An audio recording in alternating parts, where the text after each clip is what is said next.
dear friends, you're in the Military with Summary channel. In this video we're going to discuss the most important events that took place during the previous 12 hours. We have a lot of very interesting updates, so let's start. According to information we have, the Russians during the previous 24 hours launched another massive attack through the territory of Ukraine, this time just using drones. And this is the article that was published by pro-Ukrainian sources this morning, and according to these numbers, the Russians launched 149 drones through the territory of Ukraine, and the Ukrainians managed to bring down 131. So the Russians, as we can see, continue bombing and attacking the critical infrastructure of Ukraine, trying to destroy it or to damage this as much as possible. Furthermore, from Ukraine, we received lots of updates about the situation in their energy sector. The sources are saying that tomorrow, means today, there will be no electricity for 16 hours all around Ukraine. 16 hours for people during the winter period of time without any electricity. Between 2.5 and 4 queues of consumers will be out of power.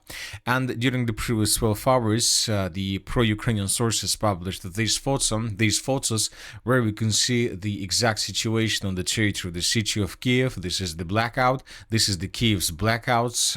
Most of the city without electricity. Most of the city have no possibilities to supply and support itself with energy.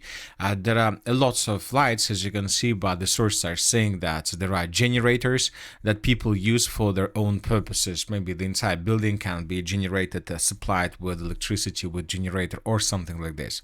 So the situation is critical. Furthermore, pro-Ukrainian sources began publishing videos of like this type. In the Kiev region, locals have begun blocking traffic in protest against the lack of power for the second day. So I'm not sure that the situation, these protests and blackout can change the entire situation, but who knows what is going to be next. Another important statement was made by the Secretary of Rada Committee on National Security, Kostenko.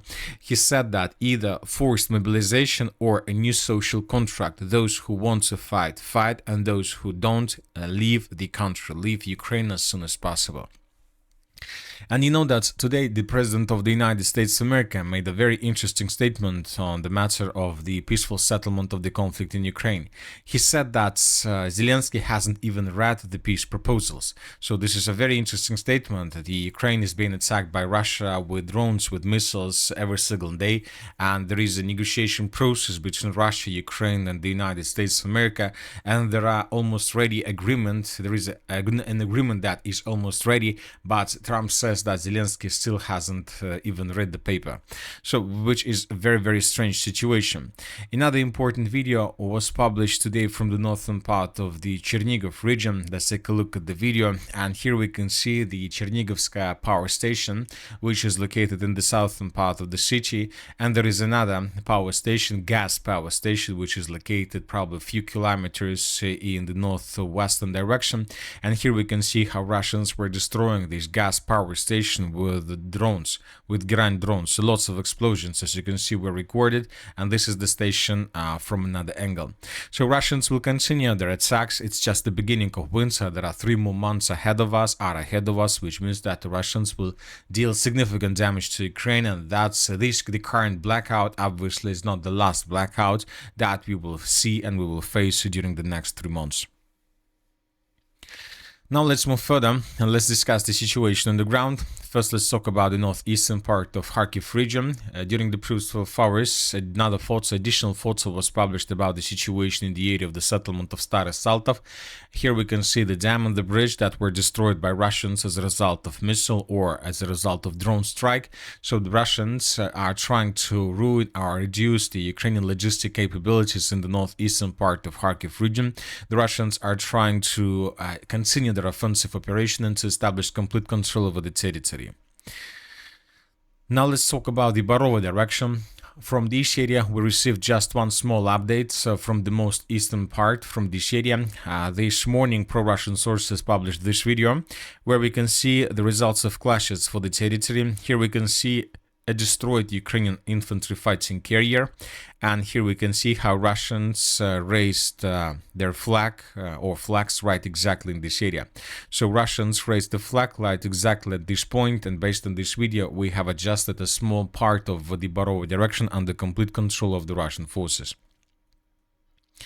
As for the Liman and as for the Sivas directions during the previous 24 hours, during the previous 12 hours, we haven't received anything special. As for the Konstantinovka direction, today pro-Ukrainian sources confirmed that the Russians managed to establish almost complete control over the territory to the south of the Pechenegi water reservoir. To the south of the Kliban-Bytska water reservoir, So this territory was captured by Russians according to pro-Ukrainian sources, which means that the Russians are ready to advance further in the northern direction and to begin offensive operation towards the city of Konstantinovka.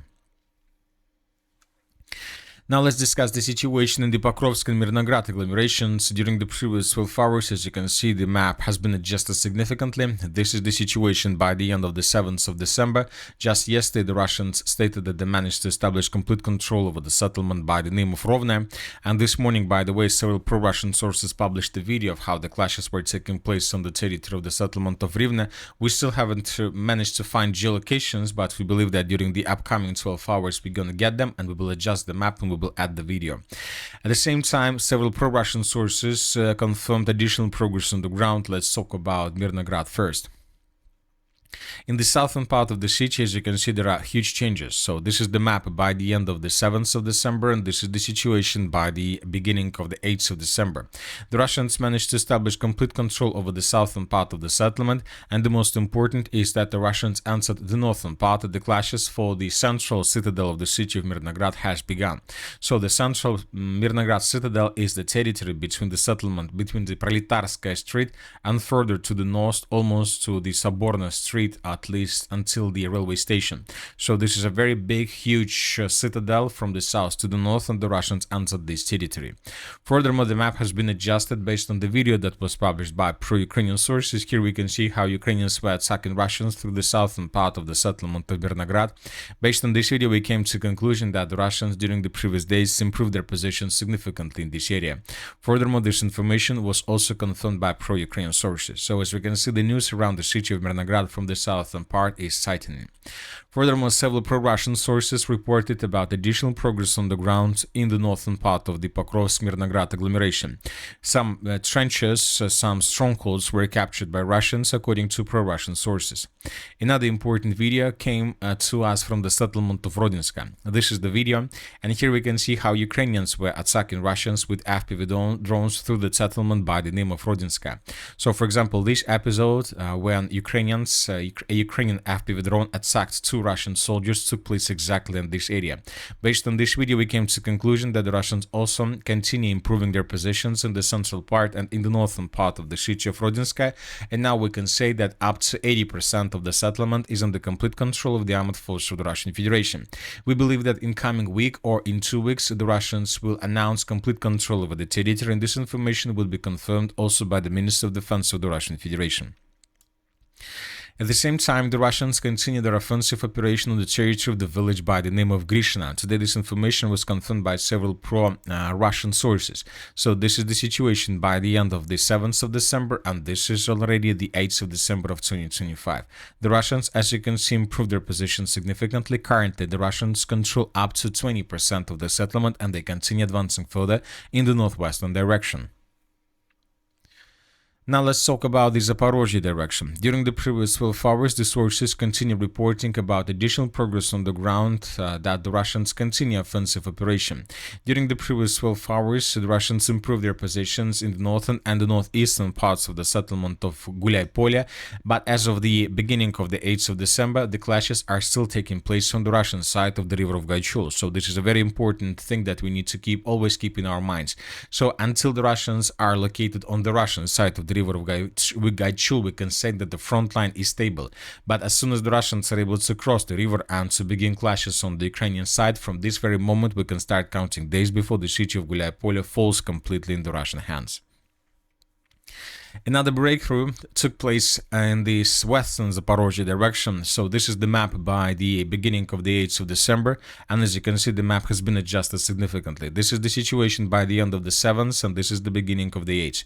According to several very reliable pro-Russian sources, as a result of clashes, the Russians managed to improve their position significantly. First of all, the Russians managed to take under complete control the Stepnogorsk citadel. This is the situation by the end of the 7th, and this is the situation by the end of the 8th of December. by the beginning of the 8th of December. The Russians secured the Stepnogorsk stronghold, which means that in coming days, the Minister of Defense of the Russian Federation will confirm this information. Furthermore, according to pro-Russian sources, the armed force of the Russian Federation also managed to answer this dense network of the fortifications, which is located to the east of the settlement of Stepnogorsk and to the southwest of the settlement of Lukyanovskaya.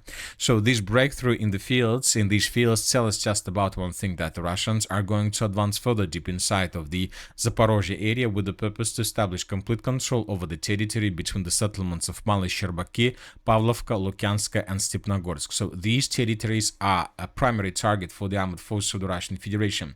So this is exactly what the Russians are tasked for the next months or weeks. The Russians will try to capture this territory, and if they can do this, if Russians can establish complete control over the territory, then Russians will continue offensive operation further in the eastern direction with the purpose to attack the settlement of Orekhov from behind. So we believe that by the time the Russians establish control over this territory, most likely the city of Gulyai-Polye will fall in Russia's hands, which means that Russians will be able to begin offensive operation in the direction of Orekhov at least from two sides, from the side of the city of Gulyai-Polye and from the settlement around the city of and from the territory around the city of Stepnogorsk. When the city of Orekhov falls, the Russians will begin their major and probably the main offensive in the direction of the city of Zaporizhzhia. And obviously, without the city of Zaporizhzhia, the Russians are not going to finish the special military operation, because probably almost at the same time, the Russians will be able to, or will reach the point when the battle for Donbas will enter its final phase. And that's it for the short video. Military Summary channel reminds to condemn any violence in the world. Thank you for your watching. Subscribe to my channel, put your likes, join my Patreon, and have a good day. Bye bye.